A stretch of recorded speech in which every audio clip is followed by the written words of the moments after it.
사회적으로도 큰 이슈가 됐는데 그 중심에 있는 이주호 장관님은 국회 현안질에도 안 나오셨죠? 네, 그렇습니다. 안 나오고 지금 예결위 전체회의에도 불출석을 하셨어요. 이건 참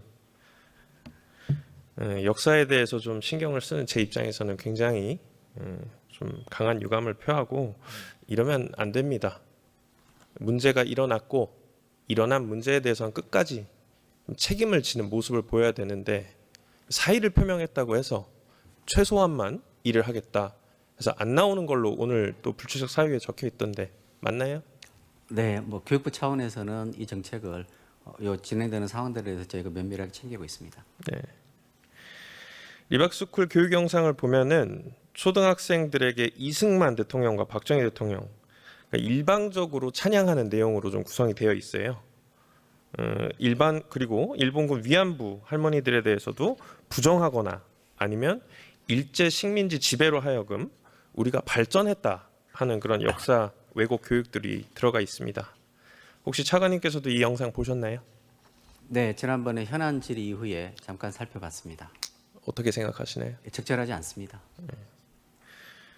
아이들이 우리 대한민국의 미래라는 얘기는 더 이상 하지 않아도 다들 알고 있는 내용인데 이런 극우 뉴라이트 역사관이 주입되면서 결국은 극우 단체 아니면 극단주의 세력을 지지하게 된다고 보여요.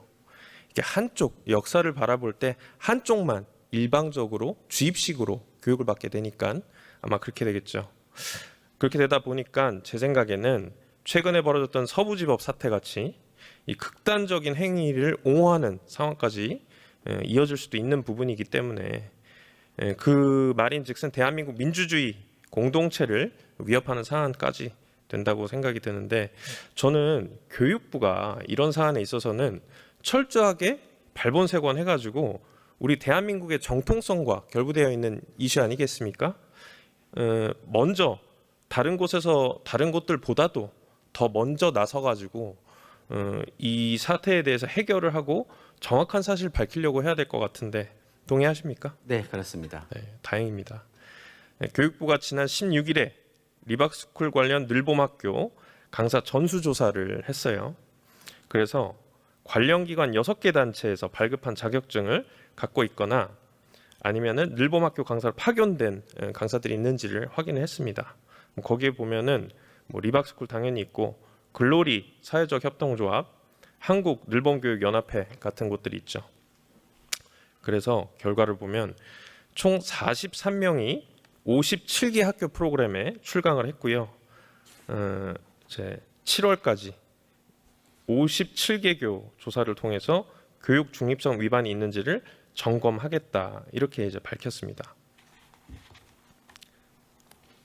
7월까지면 이제 한 달 남았습니다. 네, 지금 부지런히 진행되고 조사를 해야 될 있어서 것 같은데 가능한 빠른 시간 내에 네. 전수조사를 마치고 사실관계를 확인하고 난 이후에 구체적인 개선 방안과 그리고 추가적인 조치를 저희가 검토를 하고 있습니다.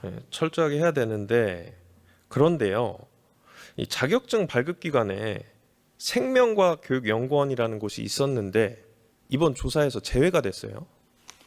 그래서 제가 이 내용을 좀 들여다봤고 저희가 문제 제기를 했던 건데 이 생명과 교육연구회 대표가 그 리박스쿨의 손효숙 대표 알고 계시죠? 네, 그분이 또 대표로 있는 글로리 협동조합의 감사로 활동을 했고 또 운합 네트워크라는 활동을 손효숙 대표랑 같이 하고 이승만 건국 대통령을 주장하는 청소년 단체의 용산 대통령실 방문까지도 주도한 사람이에요. 그러니까 리박스쿨 대한교원조합과 함께 윤석열 정부의 교육 정책을 지지하고 정치적으로는 한 몸처럼 움직인 곳인데 왜 조사 대상에서 빠졌냐 얘기를 해보니까 연구회가 자격증 발급을 하는 기관인지 몰랐다. 그래서 조사 대상 기관에 포함하지 않았다. 이렇게 교육부가 저희한테 회신해 왔어요. 어떻게 된 겁니까? 네, 의원님 그 요건에 대해서 우선 교육부의 기본 입장을 먼저 말씀을 드리겠습니다. 짧게. 모든 교육 활동에 있어서는 교육의 정치적 중립성을 포함한 중립성을 보장해야 된다는 것이 우리 사회가 합의를 이룬 중요한 교육적 가치입니다. 거기에 따라 저희가 진행을 하고 있고요. 이 사안이 발생되었을 때 바로 저희가 1차적으로 적극적인 그 사실 확인 절차에 들어갔습니다. 그 당시에 1차적으로 직접적인 강사 교육과 관련돼 있는 기관 그리고 손윤숙 대표와 연계돼 있는 기관들을 중심으로 1차 조사를 진행을 했고요.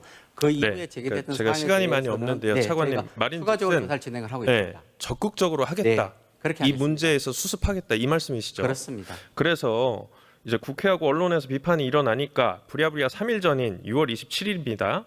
이제 생명과학교육연구원을 포함해서 5개 단체의 추가 조사를 시작을 했어요. 그죠? 근데 아까 말씀 주신 것처럼 적극적으로 문제 해결을 하겠다라고 교육부가 지금 그런 자세인 거지 않습니까? 그렇습니다. 이제 오늘 있습니다. 이 심각한 상황에 대해서 국회가 리박스쿨 사태 해결 방안을 모색하고자 하는 토론회를 오늘 오후 2시에 진행을 해요. 그래서 교육부 담당자한테 좀 나와달라고 했습니다. 근데 참석 거부를 해요. 뭐 별다른 사유도 없습니다. 그 적극적으로 이렇게 교육부가 나서서 발본색원하고 이 터진 문제에 대해서 책임감을 갖고 문제 해결을 하겠다고 차관님은 얘기하시는데 왜 교육부 담당자는 얼굴 보이지도 않고 이렇게 회피만 합니까? 그 상황은 제가 한번 확인을 해보겠습니다. 뭐 충분히 어느 그 모임이든 가가지고 진행 상황을 적극적으로 설명드리고 경청하는 게 저희 기본적인 입장입니다. 그러면 추후라도 의원실 들어와서 네, 업무 보고 할 수 있도록 차관님이 조치해 주시고요. 네 그렇게 하겠습니다. 이거는 지금 조사가 이루어진 이유가 그거겠죠. 공교육에 침투해서 아이들을 세뇌하려고 한 교육을 가장한 범죄일 수 있습니다. 그렇죠? 네, 그 용인될 수 없는 일입니다. 네. 지금 진행되고 있는 조사가 언제 마무리될지와 향후 대책 어떻게 되는지도 같이 포함해서 그 담당자 분이 업무 보고하실 때 같이 보고될 수 있도록 좀 챙겨주시고요. 네, 그렇게 하겠습니다. 그리고 저희 의원실에서 추가로 확인을 한 건데요. 그 리박스쿨 손 대표 씨가 글로리 협동조합 대표기도 하죠. 강사 자격증을 14개나 등록을 했어요. 그리고 지금까지 과학 분야에서 자격증 취득한 사람만 600명이 넘는다고 합니다. 참 심각합니다.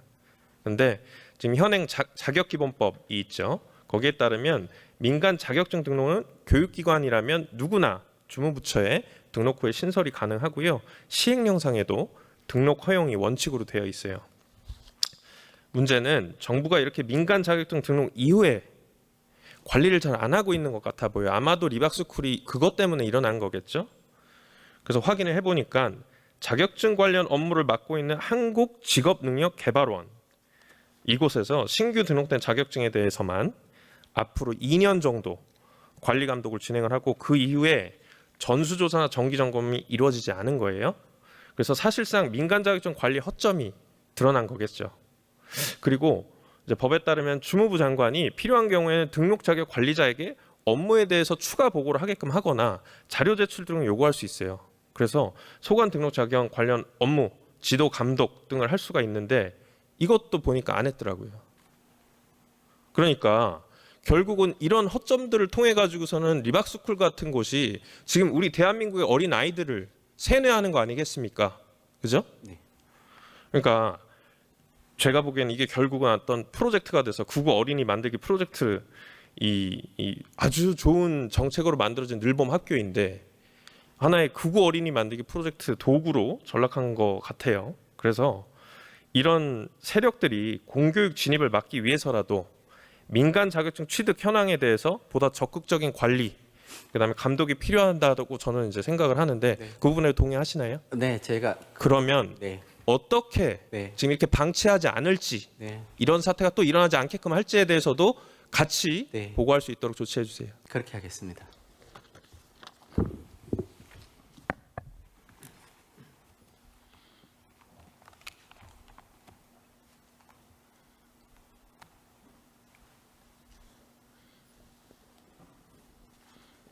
네, 수고하셨습니다.